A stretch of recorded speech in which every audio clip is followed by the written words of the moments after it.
We have to apologize this morning. We're under difficulties. I have had a strep throat for the last week. So the lecture will continue until the voice goes out, and that will be the end for the morning. In the meantime, I'd like to also announce what I would normally announce at the end, not knowing when the end will arrive. Namely, that my wife is with the Veritas Foundation is meeting here this afternoon at 1:30 to play a videotape that she made in Masonic Temple in Sabona last week, 10 days ago. So the public is invited. Now, this morning we have a good subject. I'm sorry. I've asked to have the public address system as raised as much as possible. I hope you can hear. Have you been able to hear us up so far? Yes. One hand went up in the back. That one heard. Well, anyway, we have a very intriguing subject, one that has a tremendous foundation in comparative religion and in comparative philosophy. As we realize, the doctrine of reincarnation was not part of the equipment of the Western thinker in ancient times. It apparently originated in the Trans-Himavad in northern India and gradually drifted southward through most of Asia, finally into Egypt and Greece, and now into the Western Hemisphere. Actually, the doctrine of metempsychosis was comparatively recent in its Western acceptance. Up to the time of Homer, the Greeks had no sense of an afterlife. They had no idea of what was going to happen to the human soul after death. To cover this general ignorance, they had the belief or concept that after death, the ghost of the dead wandered forever in the ghostly corridors of the underworld, neither punishment nor reward, leading to the statement that is very famous in Greek literature, namely, the poorest slave alive was more fortunate than great Achilles dead. There was no reward for valor, no punishment for crime. Now, at that time, probably about 1,000 or more BC, there was very little opportunity for cultural growth, because we find from studying comparative religion that the development of man's concept of immortality is essential to the progress of civilization. Where it does not exist, there is a frustration which extends into the life of the individual, even though it may be concerned primarily with the after-death experience. If there is nothing after death, there is really no reason for life. This puts the materialist at a great disadvantage. Materialism is never a solution to anything. Reminded of two scientists standing beside the casket of one of their illustrious brothers who was lying waiting for the final interment. One says to the other, well, he's all dressed up, but he has no place to go. And this has been the frustration of materialism. No matter how wealthy a person becomes, how much power he attains, how popular he is, how deep an impression he may leave upon society, what does it all mean if it ends in nothing for him? He will not even be able to remember that he was fortunate or unfortunate. This may be a relief for few, but for the most is a great disillusionment. So until there was some concept of life after death, there was really no way of building a moral or ethical code of life. And Europe was comparatively late in coming into this realization. For Western Europe was still in a barbaric condition, probably still dwelling in caves, while the Chinese were writing libraries. The reason for this was that the flow of the cultural life moved northward from the Himavad, down across the plateaus of India, finally along caravan routes to every other part of Europe and Asia.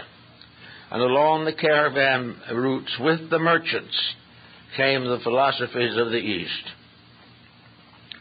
The first in the West to really take on the problem seriously was Pythagoras of Samos.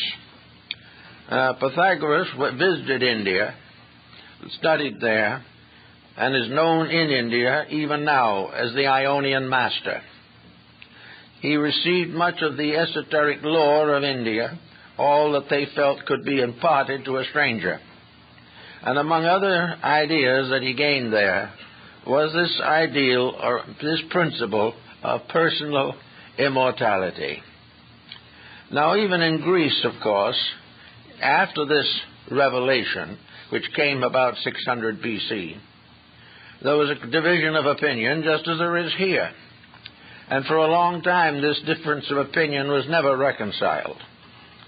In the beginning, the Greek culture was such that the Pythagoreans had to keep their knowledge of Eastern mysticism to themselves.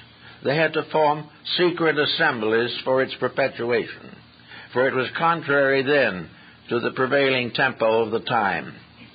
So the doctrine of reincarnation, while it was taught by Pythagoras, was carefully veiled and not generally acknowledged to the average person.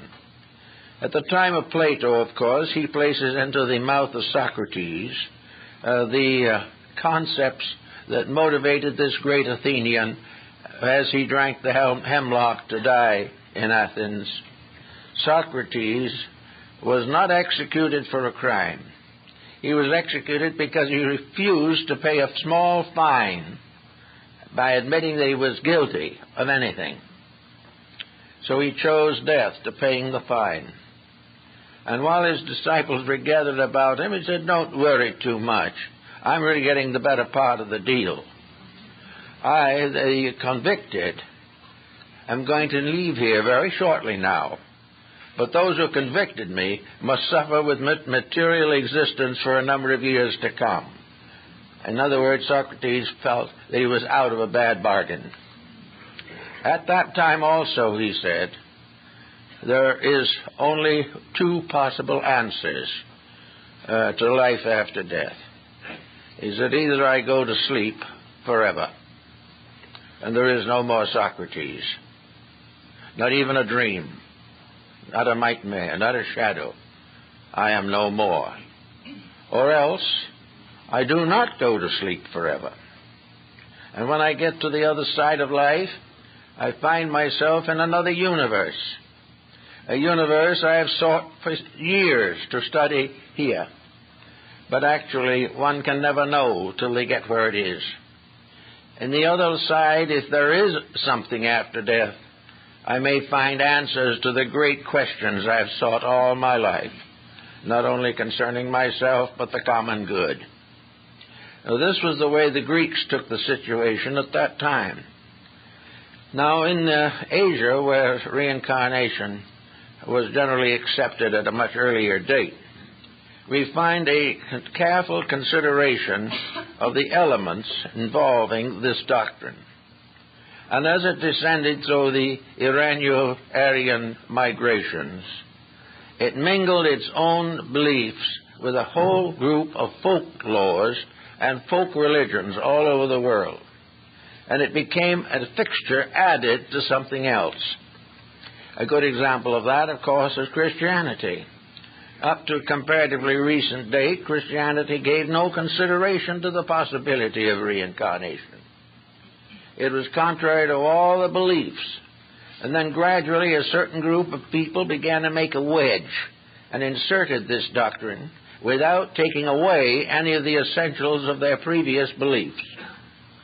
So we find gradually evidence also in the Scriptures that this belief in reincarnation had reached the Near East and North Africa, certainly as early as the time of Alexandria, but was not generally discussed, and every effort was made to prevent its dissemination by the rise of the early church.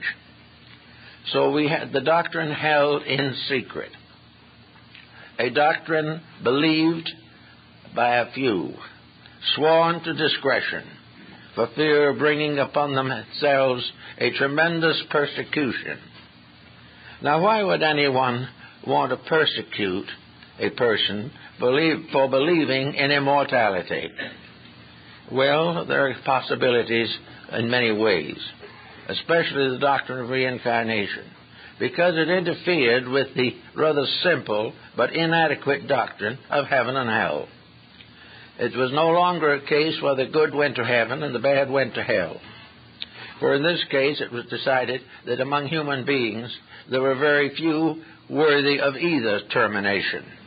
They actually were somewhere in a middle distance, too bad to go to heaven, too good to go to hell. Something had to happen to them. And the answer gradually emerged from the Greeks and later from other European sources, and also from the mystery societies that originated in Asia, that actually the only place where an individual could fulfill his destiny is here where he started it. What is the solution to a life that is cut down in the midst of its action? The criminal is killed or kills himself to escape the consequences of his own misdeeds. The virtuous individual dies among his relatives and the hopes for a better life to come. But all of these circumstances are depending upon something else. Where from here? What happens after it's all over here? Well, if there is an evolutionary plan, if there is an educational system in the divine consciousness, if we are here for a purpose, if we were fashioned for a reason, if it was intended that we accomplish something, the plan didn't work very well. The individual suddenly finds that he came without knowing why, and he goes not knowing where. In the meantime, he has made some mistakes, gained a little intelligence, had made a few conscious corrections of his own nature, and developed a few new immoral improprieties, and all this, he suddenly lies down and departs. What happens to all that is inside of him? What happens to Socrates when the body goes? Is he likely to choose to drift off somewhere among the ghosts or even among the spirits? Why is anyone going to go who is unfinished? And is there anyone finished? This was one of the problems that affected a great many philosophic thinkers. There seems to be no answer to the reason why the individual, in his 80 years and 10, maybe advanced as much as 50 years now, but he comes imperfect and he departs imperfect. If there is any perfection, it's not here yet for the average human being. And if one with extraordinary virtues comes along, we punish them severely. So the problem answers, if the business is unfinished and it started here, why should it end? The answer would seem to be here. Wherever problems are caused, they should be solved. Whatever we are here to learn, if we do learn it, it should be of some use.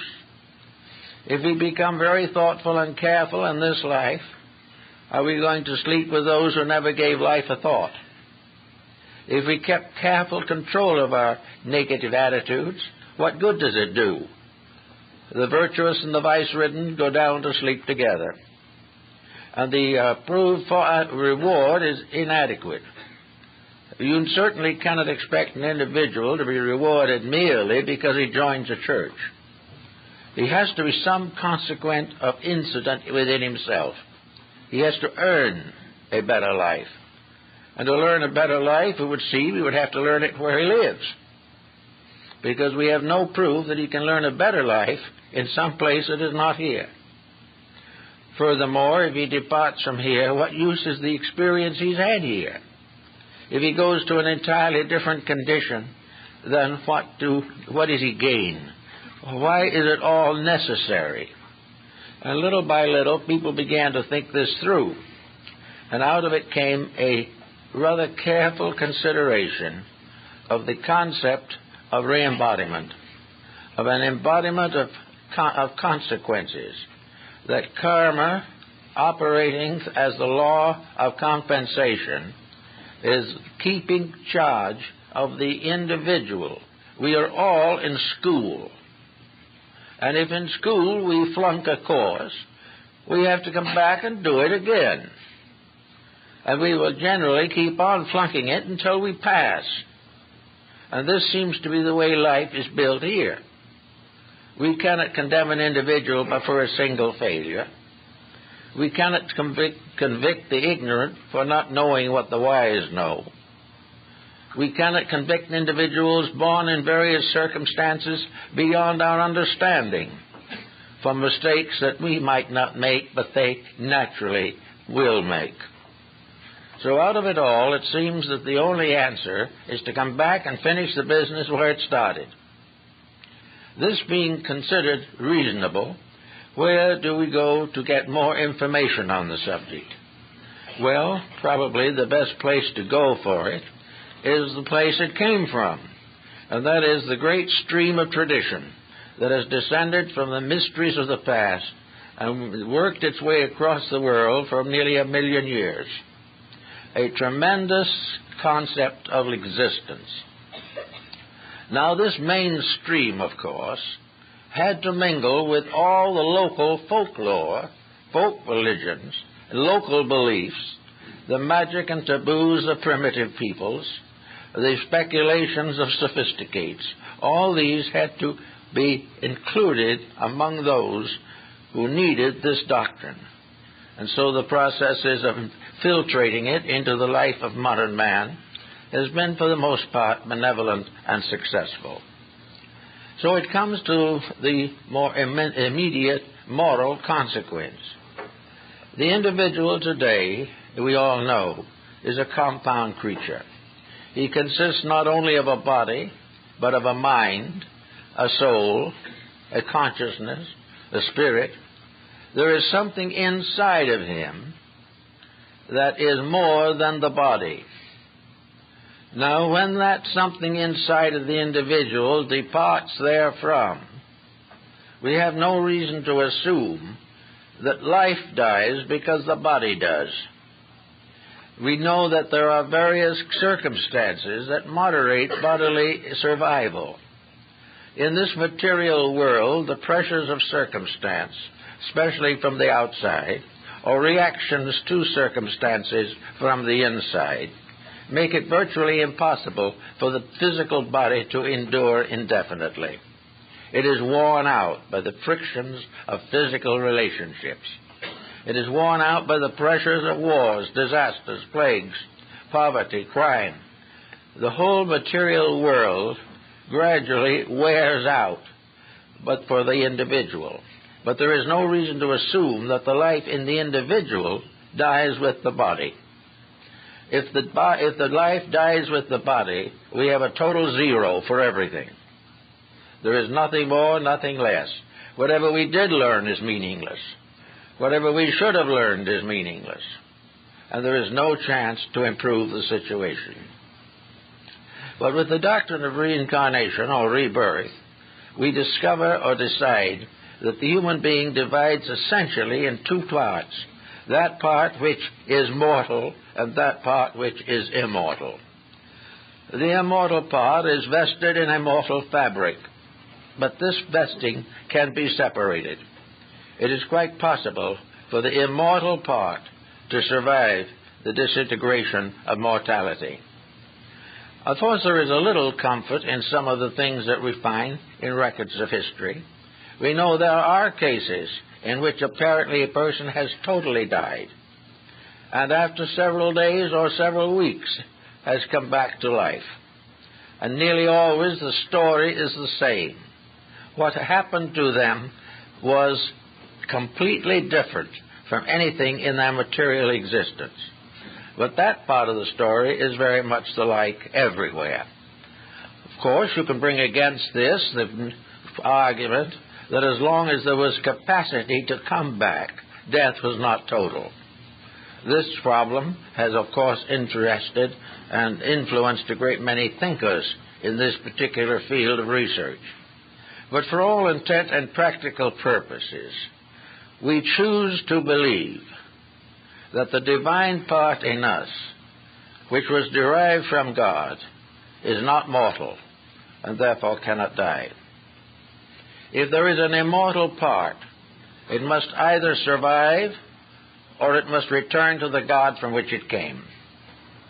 The individual cannot, with a clear conscience, assume that the spiritual values, the divine principles that exist in nature and in himself cease utterly, and that the labor of creating a human being, the most elaborate structure nature has ever been able to create among mortal things, that this is to be disintegrated after a relatively short time, and not a vestige remains.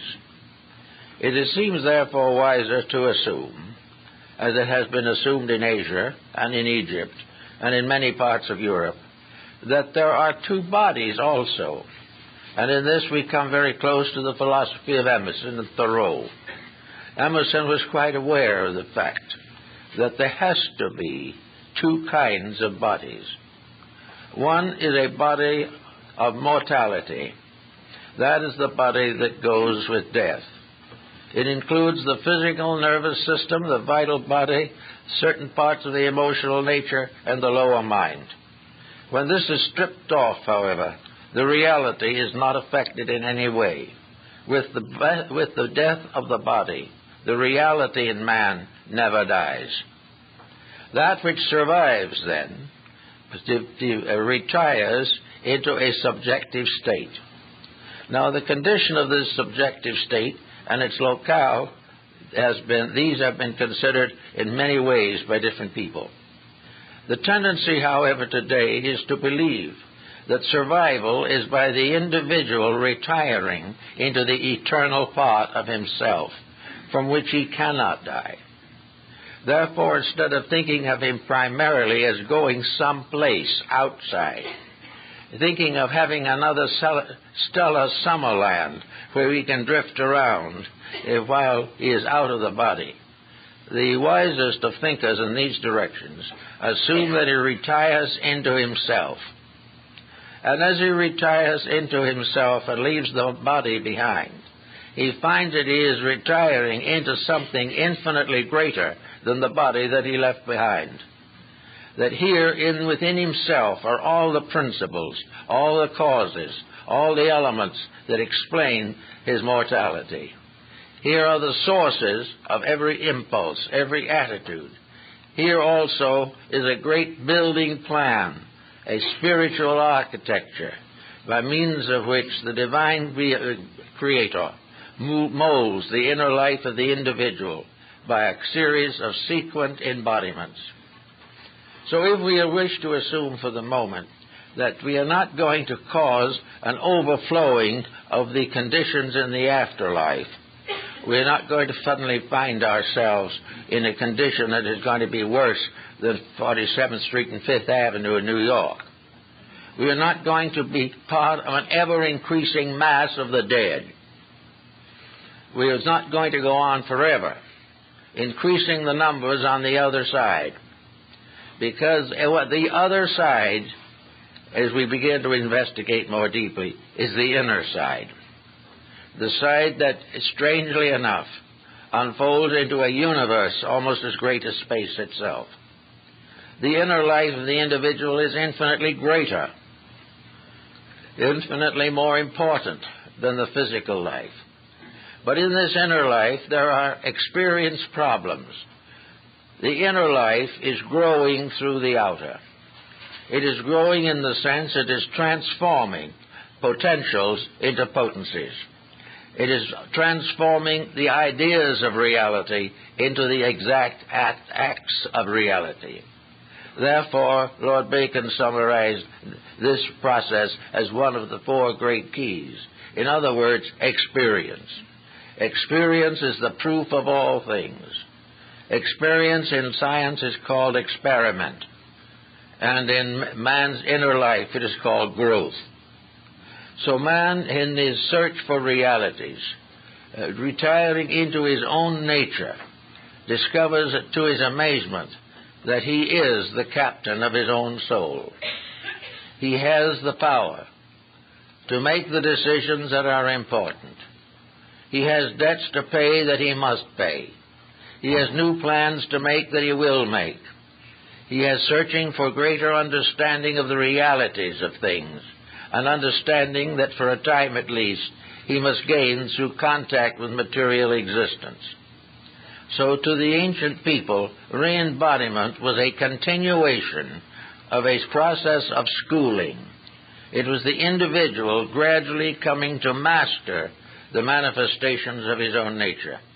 He was here to grow, and growth is simply the release of the inside.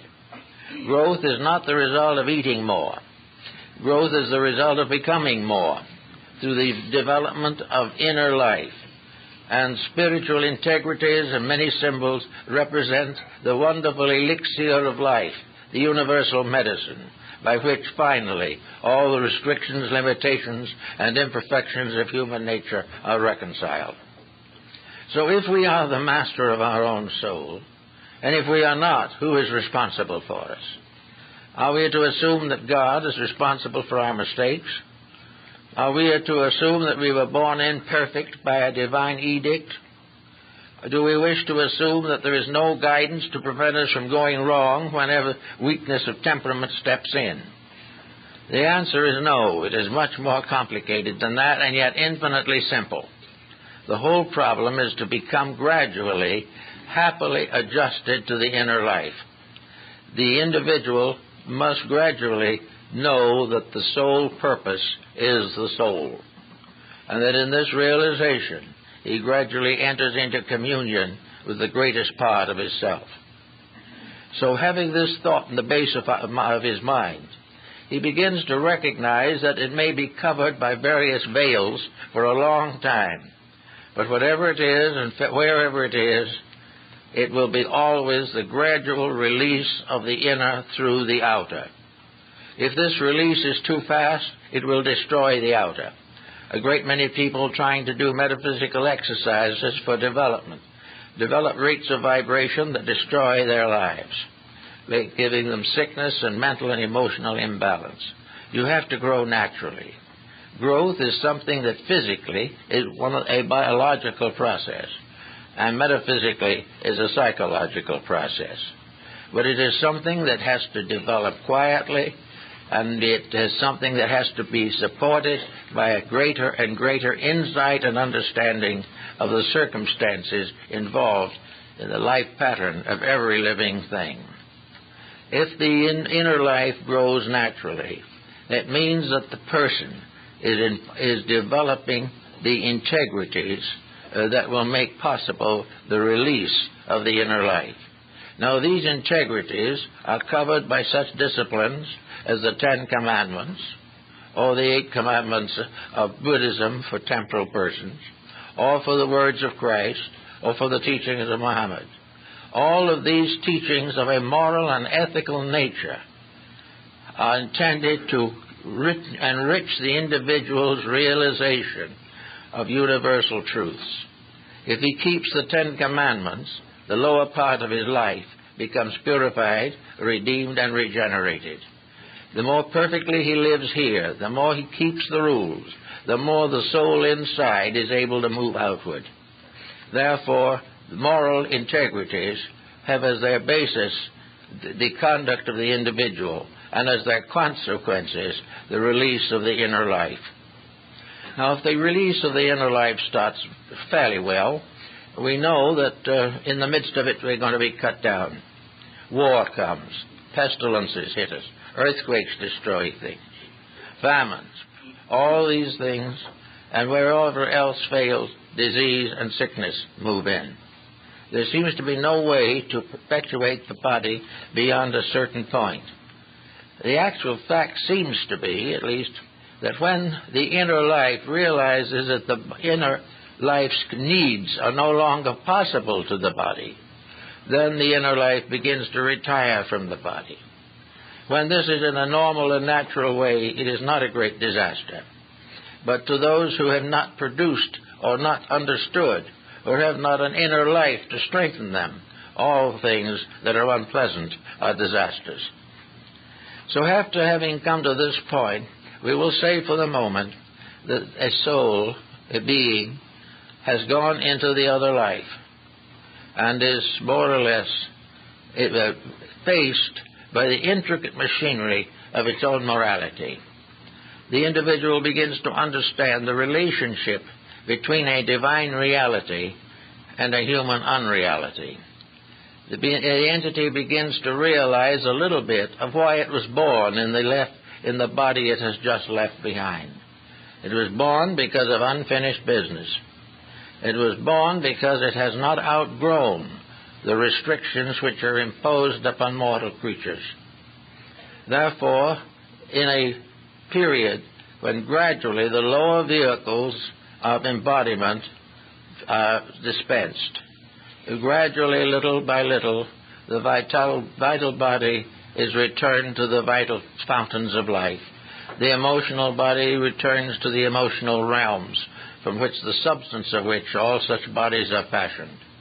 And the mental body disintegrates or vanishes back into the universal mind. That which is left, however, is soul awareness. Then, perhaps for the first time in a cycle of embodiment, the inner life and the outer life have a strange kind of meaning. Before the ego, personal self, fades away, it becomes suddenly aware of the reason for itself. It suddenly becomes aware of the destiny for which it was intended. And in that vision, which arises from internal recollection rather than from external preachments, the individual suddenly realizes his place in the plan. He knows why he went through what he did go through. He knows why there is more yet to be done. Now, in the very primitive eras of our evolution, and among the less evolved people even now, this after-death circumstance is considerably shortened. It is very little to be used for rational purposes. The individual is a child, like a school child who died before it got out of kindergarten. Therefore, a great deal of the material with which the more evolved person has to deal with does not confront this other individual. But he is not considered, nor is he impoverished for lack of it. He is part of the same cycle, but the winds are tempered to the shorn lamb. That which the individual does not know and cannot know, he is not held responsible for. But he is also on the same ladder, gradually climbing, gradually rising day by day. And we see how vital this is today in our world affairs. We are living in a world now that is filled with pain. It is filled with all kinds of perversities, exiles, victims, prisoners, martyrs. These are all common things. And yet in the great plan of things, there cannot be any real evil. All these things are part of a karmic reaction upon body. But the life locked within that body is immortal, eternal, and inevitably destined to be perfect. And that is just as true of the most humble, helpless, hungered, dying human being as it is of the greatest sage. And it is sometimes more true of those who in simple ways have done the best they could than the more advanced ones who have constantly compromised their convictions for the benefits of profit. But back now into the pattern. Here the individual faces his life. He sees, as is sometimes reported of the dying person in the ocean, that in a moment his whole life passes before his eyes while he is drowning. The Pythagoreans had the same concept in their meditational disciplines. It was their labor every day to try to understand the meaning of what happened, why they were to blame for problems, how they could solve those problems, what they should have done instead of what they did do. And this type of discipline is much more valuable to the unfolding soul than some platitudes on a religious level. But in any event, the entity, now in its pure condition, living only as it is, its achievements, and everything that are part of it. It looks down, perhaps, in some mysterious way, not in physical dimension, but in a certain psychological sense, and it sees where it came from. And it looks over itself as it might look over a stranger. And it looks over the self and it says, well, I didn't do too well. I could have done better. Maybe I could have done worse. But looking back in the perspective, as the Pythagorean points out, the individual could see and can see what the consequences would have been had he made different decisions. If he had made decisions that did not violate law, he would have no karma to problem him. If he had made those growth emotions that nature intended, he would then move into the next higher step painlessly and without inconvenience. But every good thing has to struggle for life in this world, and corruption seems to be the favorite. But so this under higher thinking, the individual begins to contemplate his future existence.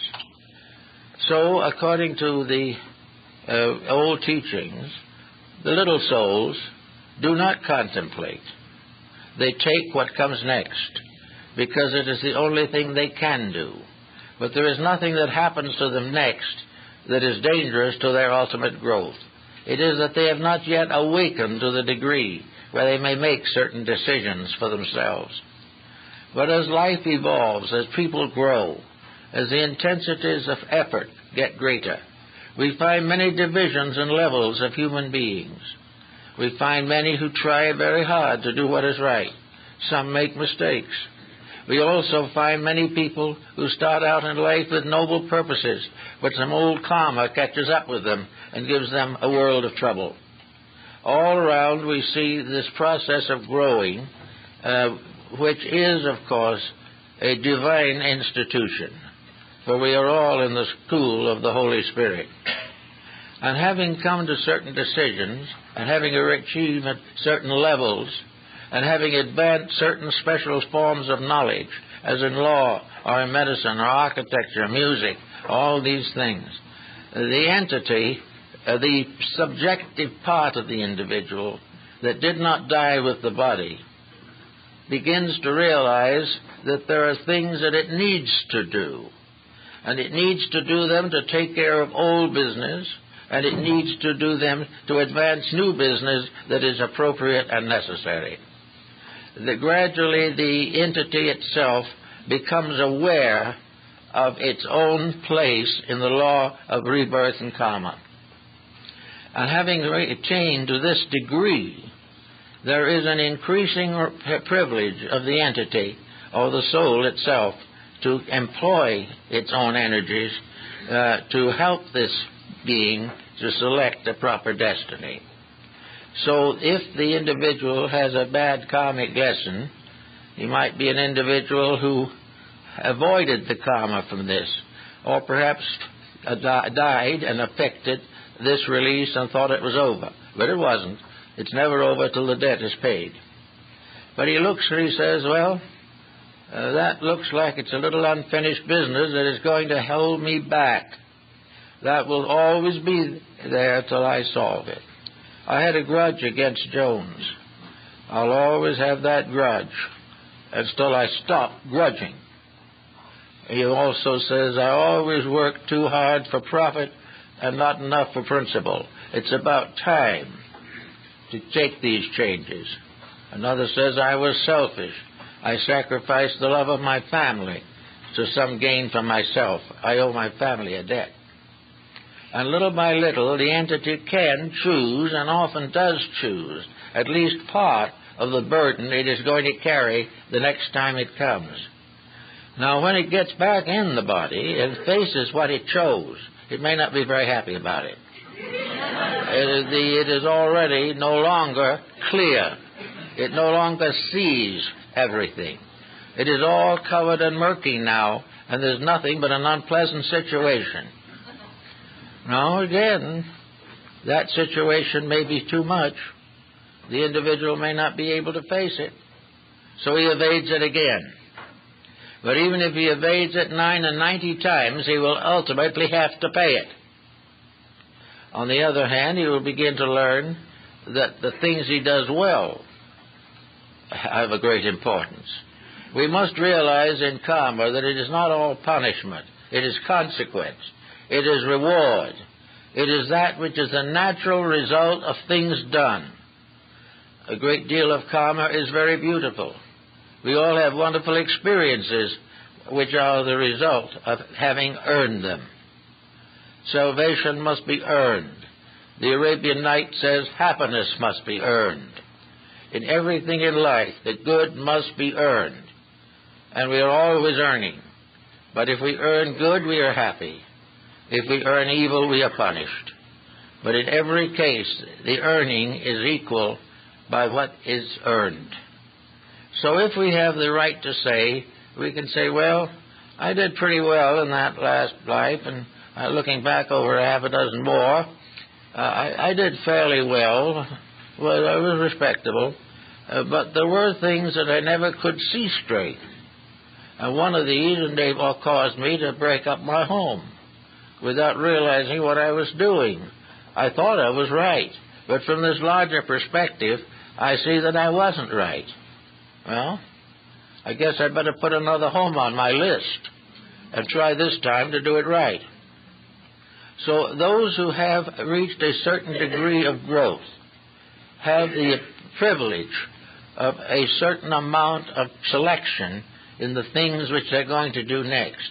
They have reached the point in their own development, however, by that time, that will not permit them to keep on to choosing only what they like. They will choose what is next. And why, as a result of choosing what is next, they come back here in a very mixed condition. And the society as we know it and see it here today is a consequence from such a situation. We are here, we do not know why. Situations arise, we do not know why. We either do something with them or we fumble them badly, do not know why. And so it goes on until the next embodiment. But it is all in the end going to result in an individual who has become capable of universal experience, who has become capable of universal wisdom, and under so conditions becomes gradually and inevitably one of the great teachers of humanity, and also later it becomes the foundation of new worlds that we know nothing of. But all of it is growth, and it is all circumscribed by divine love. There is no hate in it anywhere. There is no injustice. The courts of men may fall and fail, but the courts of heaven never fail. And what we sometimes feel to be a tough deal, and it will be a tough deal from the limited experience factor of objectivity. But if we are able to go inside, we will find that it is a proper deal. Now, it is not necessary to always wait for the next embodiment to solve some of these problems that are still obscure. The only way to solve an outside problem is to go inside. Brute thought and argument does nothing. We have to go inside, and in quietude call upon the best resources that we have to solve even the commonplace incidents of life. Between incarnations, it's the same thing. We are forever laboring to fulfill the destiny, be ye perfect, even as your Father in heaven is perfect. We have to do this because it is perfection only that is safe, not only for the individual but for society. All things must do it right or troubles will never end. Ulterior motives are the most dangerous things in the world, and there's nothing that can bring an individual back with a lot of unpaid bills than a series of ulterior motives while he is alive. Nearly all moral religions have to do with a code, the Ten Commandments and things like that. They try to teach people to be good enough to get along in a civilized relationship. They warn against all type of ordinary sin. they help us to build a foundation for the improvement of life. And the doctrine of reincarnation does not interfere with any of these commandments, because it requires them for the fulfillment of itself. It is only when the individual makes some type of dedication that he begins to grow. If he does not live a little better each life, there is a stagnation in nature.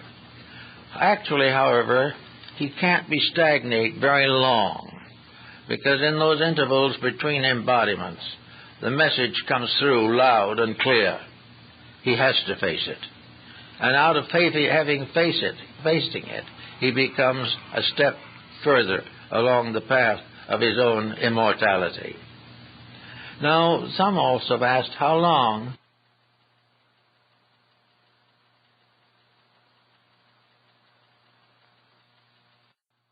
part of the great cycle of life. It was, according to Pythagoras and most of the followers of the Eastern schools, that under normal conditions the individual is out of embodiment from 600 to 1200 years to accomplish two purposes. In the first place, there's a great importance which we seldom realize in the matter of re-embodiment, to realize that we are coming back into another world. If we come back into the same environment we went out of, the situation is infinitely more difficult and sterile. But if there is a great time in which a whole major move of civilization must inevitably, ultimately be in the right direction, then the individual comes back on an uprising surge of progress, and it goes with it. But if he came back too soon for no good reason, he would not have this experience. There are many times also in which individuals, some special purpose or reason, may come back sooner. And there's also sometimes it has been estimated that certain of the sages of long ago would not be able to return to grow until the world catches up with things at 10,000 years from now. But they ultimately will have to grow some more. But they must wait until lessons they need come along. If they have met the lessons that they needed up to now, they come back when the next new lesson gives opportunity. They come back to fulfill the old and prepare for the new. Now, in the Buddhist Tattva doctrine in India, there is a very interesting idea, which I think may be worth a simple thought at this time. Assuming that these bodhisattvas are essentially enlightened beings, under the same laws that we are. There is no power that can break divine law, even God. Divine law is eternal. But in various times and various conditions, entities grow. And there's the story, of course, of the bodhisattva who is ready to depart. He had fulfilled all of the karma. He had paid every debt that he owed to society. There was no longer a bad sin holding him back, or a worldly attitude to prevent his growth. And so, according to the legend, he stood on the edge of a great cliff that led out into the nirvana, the infinite, which, however, is not eternal. Nirvana is a state relating to growth within this world pattern. When this world period ends, there will be a new concept of reality. But anyway, this particular being, standing there, is supposed to have heard the cry of the dying bird. And as a result of that, a great mercifulness came over the being. And it took the vow that it would never go on and make that last final adjustment until it could take with it every other living creature. This was the great renunciation, in which a voluntary return to conditioned existence, although it has been outgrown, is part of the real inner life of the world Savior, the great sages, and the great teachers. They may have learned all there is to learn, but they cannot go because of a commitment inside themselves until they can share knowledge with every living creature. Now, there's another interesting phase of this problem that most people don't realize or pay much attention to, and that is that every living thing is also object to these laws. The tree, the bird, the flower. Everything is subject to the law of cause and effect on its own level. It must experience that which is next for itself. We cannot judge these experiences. We do not know what hoot owls need next. We do not know whether the small tree needs a particular thing. But the infinite life of things knows what everything needs. And so we find the law of reincarnation is held wherever there are sentient beings. And therefore it is perfectly possible for animals to return also, under the guidance and direction of their group spirit. For they have little lessons to learn. They have their way of unfolding the soul within them. For in the last analysis of things, the soul of the little bird is not less than the soul of man. All these things are growing under law, and that law is eternal love. But discipline is the only way in which that law can operate and can bring all things to the fulfillment of themselves.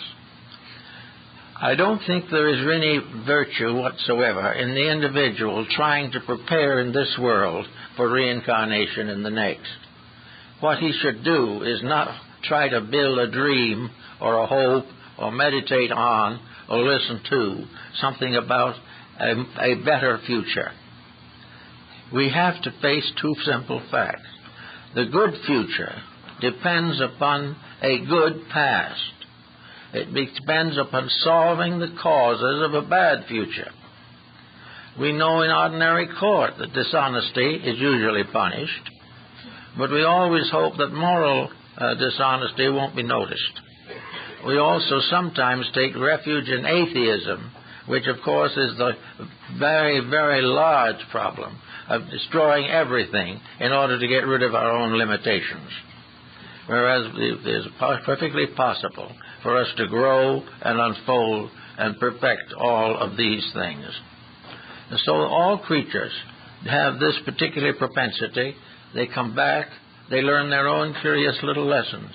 The baby rabbit learns from its mother. There are no words. It must watch. Be ever mindful. It must crouch down when the mother crouches down.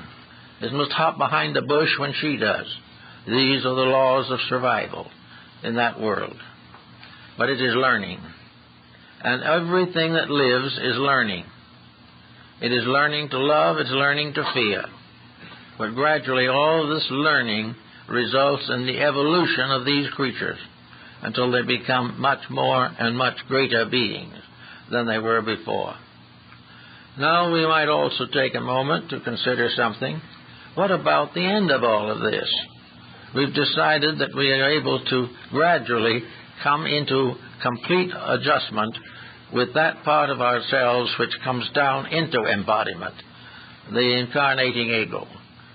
We expect that the soul power coming through the ego will finally fulfill the need of a virtuous life. That dedications will grow, and finally, little by little, the small debts of existence will be paid. Now, what does this all mean in terms of the future? Suppose we get all these debts paid. What then? Well, there's all kinds of answers. The brief one, of course, is, in theology, that if we get everything right and everything is correct, then we go to heaven. But this is a little dim also. And there's not too much enthusiasm generated by this thought. We would almost certainly exchange this prospect for a few more years of comfortable existence in this world. But in the philosophy of things, there's a very interesting thing. Because now we come into what you might call astral theology. Here we come into the great systems of the cosmos.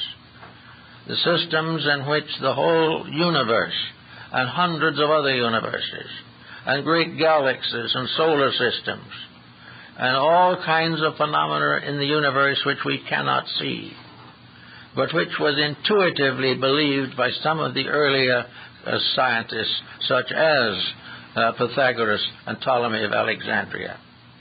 We live in a universe that is one vast organism, one tremendous power, one great entity, and one of that even beyond that, on beyond comprehension. We cannot go that far. But we are part of something that grows. We are a little bit reminded of the idea of the old businessman who trained his son to come after him in the business. And this is the same type of thing. We are all in training to take over our part of a bigger business. We are all here so that we can become powers in the unfoldment of greater systems of life. This little solar system, Mark Twain called it the wart. But this little solar system is just something out on the edge of the great universal system. One hardly noticeable. But here in the invisible life of the planet, it is making its part in its own growth. This planet will someday be a sun. And when it comes to this degree, it will have its own planets. And all those beings that grew up in it when it was an earth will go on, become parts of something more noble, more beautiful, more wonderful.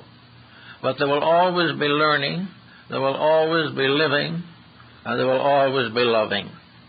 These are the great keys of eternity. And we may go through vast galaxies, through huge complexes of solar systems, until finally we might say we come to the actual throne of the eternal. When we get there, we will know. Until then, we will not. But in every bit of growth, we're not just growing to get into this world and out, nor are we growing just to get a better adjustment in this world. We are growing to attain our citizenship in creation, our citizenship in the great plan of things. And everyone is a citizen. We may go to jail a few times en route, but we will all be citizens in good standing. But nature will never let us rest until we are. So we might as well get used to the idea as soon as possible. And so we are all part of this great unfolding mystery.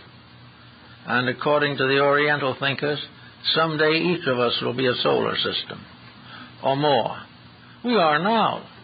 We just don't know it. There are more parts in us now, more living things in us than on the planet. Millions of living things depend upon us to survive. And when we get mad, millions die of plague within our own flesh. We are growing up also as custodians of life. And wherever we make a false move intentionally, we have to pay. That false move is not going to be fatal. No one is going to be lost. There is no lost souls. There are only a few that are delayed a little longer than others because of the things that they do and the way they live, the way they think.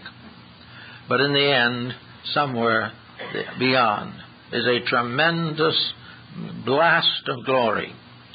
Jacob Boehme, the German mystic, in 2 visions, had the experience of suddenly seeing the cosmos open. It was something so utterly unbelievable that he could hardly breathe. He never could describe it, any more than he could put down its details. But it was a tremendous, infinite reality from which we are locked by the restrictions of our sensory perceptions and the deficiencies of our integrities. But out there is where we're all going, because none of us can die. We can have all kinds of false attitudes on the subject. We can believe anything we want to. But the truth is, we are all eternal. Having come out as sparks from an infinite flame, we go on forever. And gradually, as we go, we create worlds. We create new orders of life. Here in this little world, we have inventors. We have artists. We have those who work for all kinds of constructive enterprises. And we have an educational system that is a shadow, a very faint shadow of the reality. This educational system starts us out in kindergarten. And I think we're going to have a major improvement any moment now, because we're going to have 2 years in kindergarten instead of 1, according to the new educational structure. But in the kindergarten, where a great many still are, we have the beginning of an education. And what is that purpose of that education? That we can learn to read and write. That we can gradually come to the point where we can become independent living creatures. Take care of ourselves, accept responsibilities, and contribute to the common good. So we finally graduate cum laude from kindergarten and go into the grade schools. Here we go on grade by grade till we get to the junior high. And whenever we graduate from something, there's great rejoicing. Then we go on a little further and we land in the university. So we go there and we learn something else, usually about the thing we want to do, a thing we want to know more about. There's just one little weakness in this situation that I think someday, not too long from now, may be corrected. There should be a great university system that teaches us where we are really going, that opens to us the realization of a future infinitely greater than any physical institution can bestow. But anyway, we go on. We learn a profession or craft or a trade, and we become Bachelor of Arts or something. Then if we're going on a little further, we take the master's degree, and finally, if we are able to survive it, we reach the doctorate. And then having reached the doctorate, we are then supposedly at the head of our educational system and are supposedly able to make a living. This is not always certain, however. Also, what we can study and how we can study it are all controlled by highly opinionated people. But the theory is the same basically, namely that we're all going through the grades of the school of the Holy Spirit. We are all part of an educational system that began so far back we can't even imagine it, and will go on into the future so far we can't imagine that either. But we are in a perpetual process of growing. And this is not going to be terrible. It's not going to also make us sophisticated or give us false pride or make us feel better than other people. All growth is for a purpose. You can go to law school and become a lawyer. You can go to medical school and become a doctor. But these are all material things. The great school of the universe is going to make us something else. It is not going to make us successful in this world, necessarily. But in that school, we learn the mysteries of heaven, of eternal life, and the fulfillment of all good that is possible. That gradually, by degrees, and in our own time and in our good way, we shall become truly citizens of the universe. Full citizenship with voting power. Here we vote for some kind of a physical candidate and afterwards wish we hadn't. There we become part of a citizenship that gives us a right to participate in eternal growth and eternal life, where we will all find we are in more than a democracy. We will be in a great world in which we will be all part of one gigantic family in which everyone works for all. And as soon as that process is achieved, the miracles will go beyond all imagination. For the great miracles are in space, and we're not going to cross them with spaceships. We're not going to get anywhere by trying to find out whether there's anything but broken rock on Mars. This is not the answer. We are in a tremendous living universe. We are in a world of infinite potential. We are in a world that goes on beyond the dreams of the most vivid imagination. And we're going to someday be people who will be proud of themselves. But by that kind, we won't care whether we're proud or not. You'll be busy doing the things that are next. Now, if therefore we are working with the idea of karma and reincarnation, let's get right down to the little ordinary worldly situations we face. Let's try to realize that sometime we're going to have to meet all the unfinished business of our lives. We're going to have to face up to the things that we avoid and evade. We are going to have to find that we cannot afford a quarrel. We cannot afford to cheat someone else. We cannot afford to hate. All these things are something we just simply can't afford. And there is no evasion of them under the normal way in which we live. A very interesting story comes out on that from one of the discourses of Buddha. It seems that once upon a time, a great general, who was the head of the armies to defend a native ruler, went to Buddha and said, "I've taken an oath to defend my king and my country. And if there's war, I have an oath that I must win that war if I can.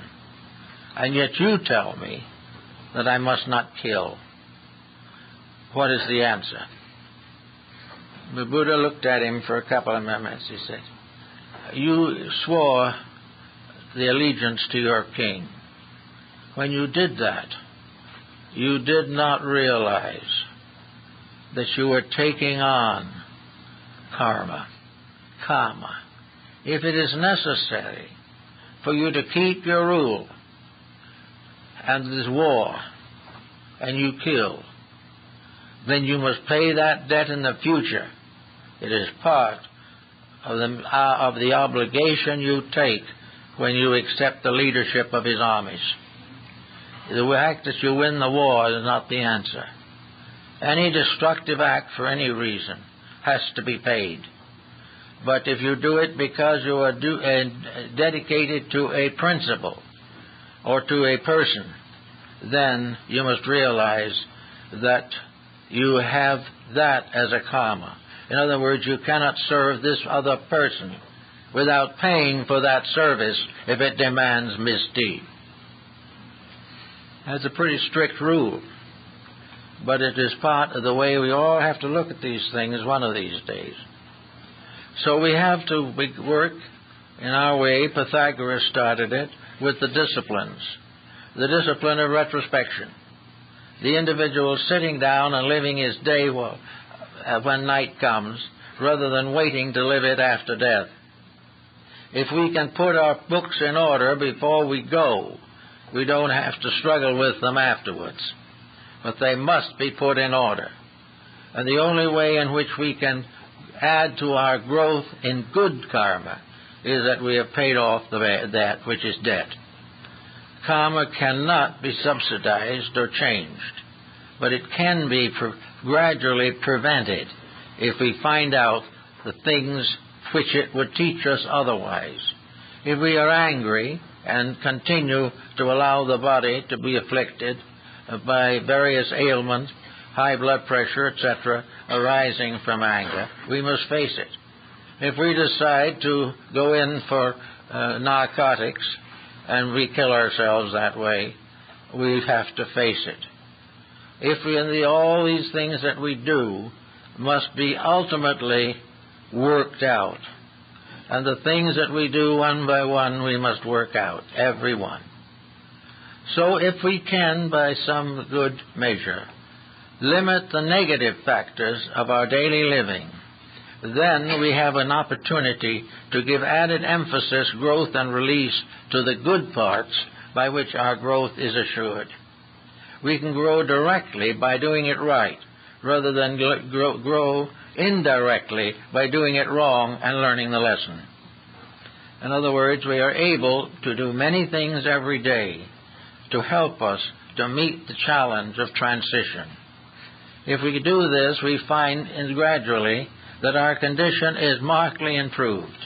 Pythagoras was able to help his disciples to weed out all kinds of little inconsistencies, little absurdities of action and conduct, little ulterior motives that crept in.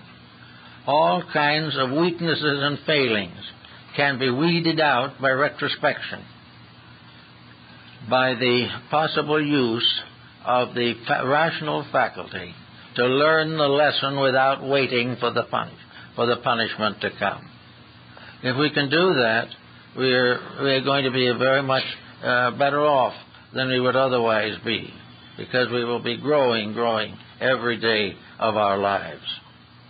Also, there are other things to bear in mind as we go along, and that is the possibility of adding daily to good karma. We make mistakes, and every day we add a little to the negative side. Therefore, it is good to make something unusually right and add in that way to the good side. Every good deed is a mysterious power to carry us further on the great growth problems of life. So we better do it if we possibly can. Now also there's the eternal uncertainty that affects us all, and that has to do with whether or not there is such a thing as evil. Paracelsus was not likely to affirm it. To him, evil was like a miracle. A miracle is simply a manifestation of universal law. Evil is a manifestation of universal law. There is no devil. The devil is not there at all. Devil is that which hurts when we do it wrong. Some little boys was talking one day, and one had come out of Sunday school. He said to the other, "Do you believe in the devil?" The other, who was 2 years older and therefore much more sophisticated, replied, "No, I don't. The devil is like Santa Claus. It's your father." Well, that's the way it is anyway. But there is no such a thing as a spirit of evil.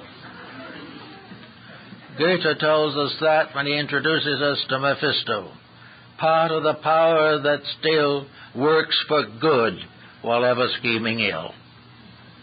In other words, the temptation is something created to be resisted, but most people prefer to let it happen.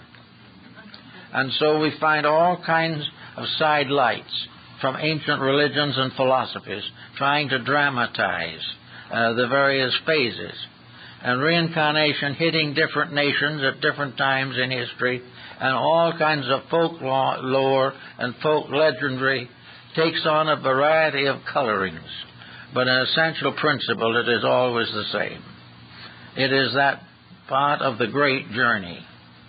In the mystery systems, the great journey was from here to there. And Plotinus, who was one of the greatest of the Neoplatonic mystics, pointed out that the great journey is of the lonely to that which is alone. And we are all moving towards something bigger. And in order to do that, we cannot carry all the ballast of our previous mistakes with us. We have to grow. And we're here to grow, and it can be a very pleasant thing. And if it isn't pleasant enough, I think you may well wait, because things are going to change a wee bit. Nature's plan is not going to change because we mess things up. The various situations we are getting ourselves into economically also has a karma. Our judgments have karma. Our banks have karmas. Our business organizations have them. Karmas are not limited entirely to living things. They are limited also to include policies, patterns, purposes, judgments, intentions, and everything which qualifies life. Anything through the action of which brings sorrow, pain, or suffering will have to pay for it. And a system that is corrupt will have to pay for it. This can nothing really win in the long analysis. Nothing can actually become the fullness of itself until step by step it returns to integrity.